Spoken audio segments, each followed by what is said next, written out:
Hello, and welcome to our first quarter strategy review for 2017. We met here in this room on the 21st, about 6 weeks after the elections, and of course, therefore, we had a great deal to evaluate. And we were fortunate this time in the fact that we had an even larger group than normal. With us was Len Skena, Vice President and Chief Operating Officer of the firm, Bob Toomey, VP and he's Director of Research. But we also had with us our new employee, which I hope you all had a chance to take a look at her announcement, Nat Bowie, who is going to work with clients as a paraplanner.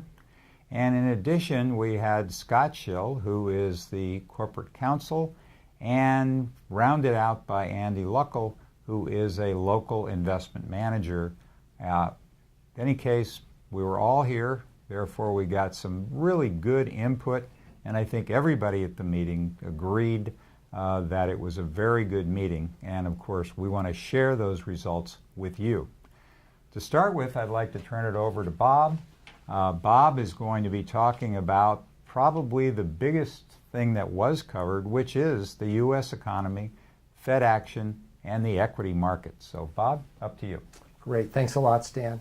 So yeah, I would echo Stan's comments that it was a very lively, long meeting with a lot of discussion about a lot of issues, including changes in our U.S. government forthcoming here in the next few weeks. But clearly, the economy was a large portion of our discussion, and quite frankly, the economy to us still looks very good. It looks stable, healthy. Employment continues to be strong. Consumption and housing also continue to be strong. There's been some indications that consumer spending has slowed a little bit of late, but it's still, consumer spending has been, at least over the past few years, the bulwark support of this economy. Recently, we've seen signs from the industrial sector that area is starting to accelerate, and that is certainly a positive for this very important sector of our economy. If that continues into next year, which we expect, that should be, again, positive for the economy and for corporate earnings. Inflation continues to remain subdued. In fact, the PCE deflator, which is the primary measure that the Fed uses, is still running at 1.6% on an annualized basis, which is below their 2% target. So it really, again, it begs the question about if inflation is an important factor in their decision to raise rates, why are they raising rates when one of their primary inflation indicators is still well below their target? So it presents some problems for them in 2017, but we think the Fed will remain cautious. They'll remain data-driven. They'll remain deliberate in their actions, and we at least right now, do not see the Fed being a highly disruptive factor for the equity market in 2017. Looking at the stock market fundamentals, they continue to look positive. Right now, corporate earnings look like they're going to be growing in the range of 8 to 10% in 2017, which is positive. Valuation, forward PE is about 17 times earnings right now, which is above the long-term average of 15, but it's really not excessive. We've seen the market at much higher valuations in historically and other very bullish periods for the market. So valuation is not a problem, although I would call it more of a neutral kind of factor. It's almost a little, aside from the administration and the uncertainties that we're going to have to evaluate when this new administration comes in. Aside from those uncertainties, it's almost a little bit of a Goldilocks kind of a environment for stocks. Risks, I would say, would have to be clearly uncertainty about many of the policies of this new administration, and also the continuous geopolitical risks, particularly China and Russia at this point. With that, I'd like to turn it over to Len to talk a little bit about the international outlook. Thank you, Bob. Internationally, there are a number of different things that we were looking at. It's an environment where the European area is undervalued currently, but is also going through an uncertain time. There's uncertainty in the United States regarding whether or not we are going to continue to honor certain trade agreements, what's going to happen with the Trans-Pacific Partnership. That looks like it's probably dead or going to be renegotiated. There are a number of different things that are going on, in addition to the fact that in China, they're having their own problems right now with some kind of a debt crisis that is impacting not only them, but trickling off onto the emerging markets as well. It gives us a little bit of pause and makes us look at the international arena with a certain amount of desire to kind of step back from it and minimize our allocation to it. And that's precisely what we're doing. We're lowering our allocations overall to international. And while we are doing that, we're getting completely out of the emerging markets because we see them being the most vulnerable during this period of time to what's going on in China and around the world. We're also increasing our allocation in Europe by introducing the FES, the top 50 stocks in Europe again. We had them at one point earlier in the year. We are going back to that now because we see them as an undervalued area where a certain amount of additional opportunity may present itself. And so with that, we're now allocated for the next quarter, and I'd like to turn it over to Stan to talk about REITs. Thanks, Len. The REIT portion of our portfolios has been and continues to be one of the largest allocations. However, this time we did reduce the holdings. However, not significantly, actually less than 5%.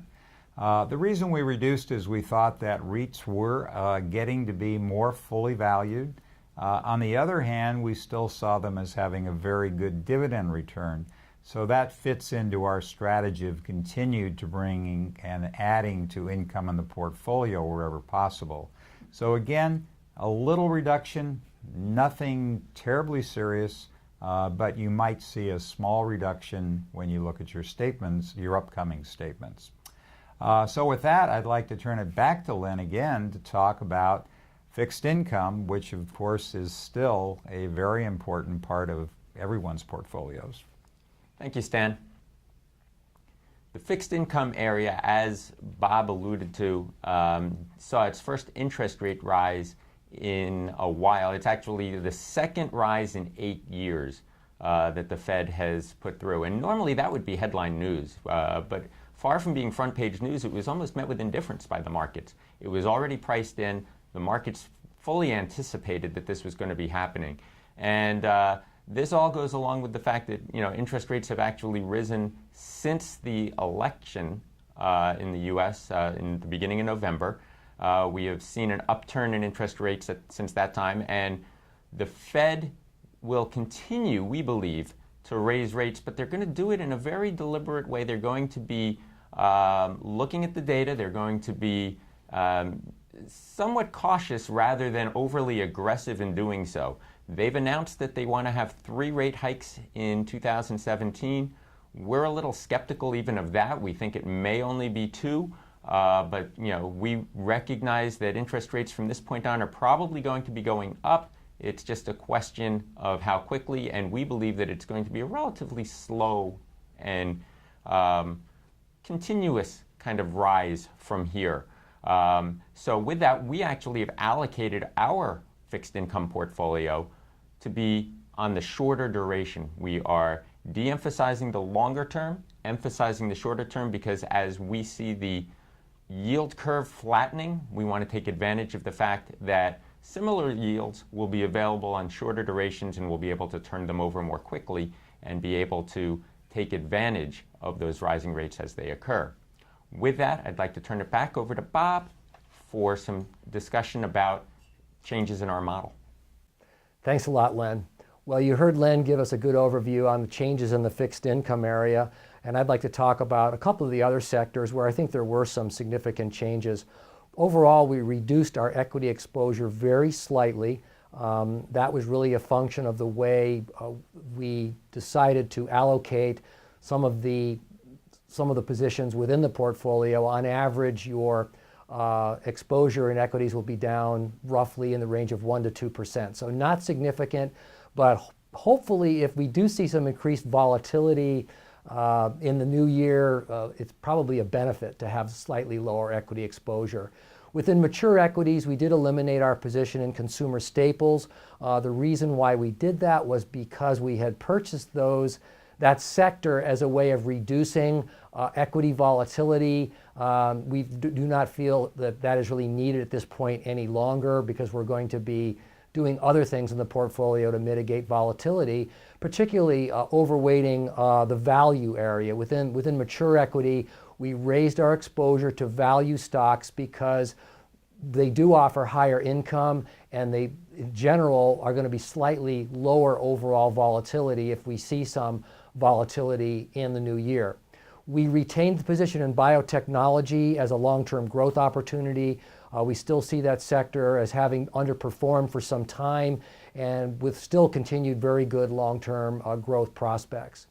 Within natural resources, we made a fairly significant change. We eliminated the individual positions in gold and energy, and we replaced that with a single ETF, the FlexShares Global Upstream Natural Resources ETF. We like it because it has nicely balanced exposure across energy, metals, agriculture, timber, and water. And we believe that it's going to be a better and more efficient way of really accomplishing what we want to accomplish in the natural resources area, which is give you broad-based exposure to commodities as an inflation hedge. Within the developing equity area, we did allocate more of your capital to the small cap area. We think that small cap stocks probably will benefit more if, in fact, this new administration is successful in corporate tax reform. They've been talking about reducing corporate taxes, which, by the way, would be beneficial to corporate earnings overall, but they would be especially beneficial to smaller cap stocks that don't have the same tax advantages that very large global companies have. We did also maintain our position in home builders because we believe that that is a very healthy sector of the economy. The sector continues to be undercapacitized, meaning new home building has not kept up with demand, and that's why prices are rising. So we think that the underlying fundamentals for home builders remains positive. So those are the big changes in the U.S. equity area. Len covered the international and fixed income areas. So with that, I will turn it back over to Stan for closing comments. Thanks, Bob. As we met, we were dealing with some new changes, but remember in the previous 2 quarters, we first dealt with the immediate aftermath of Brexit, which turned out to be sharp but very short. Then we dealt last quarter with the question of what was going to happen in the election. Of course, we had no idea what the net effect would be. And of course, when we got the results, we found, surprisingly, that the markets reacted very, very favorably. And some question whether they've reacted more favorably than they should.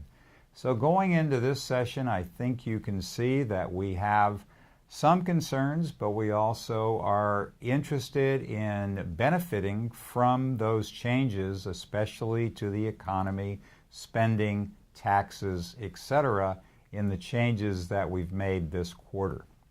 So with that, I'm going to say again, thank you very much for tuning in, and hope you can tune in again next quarter.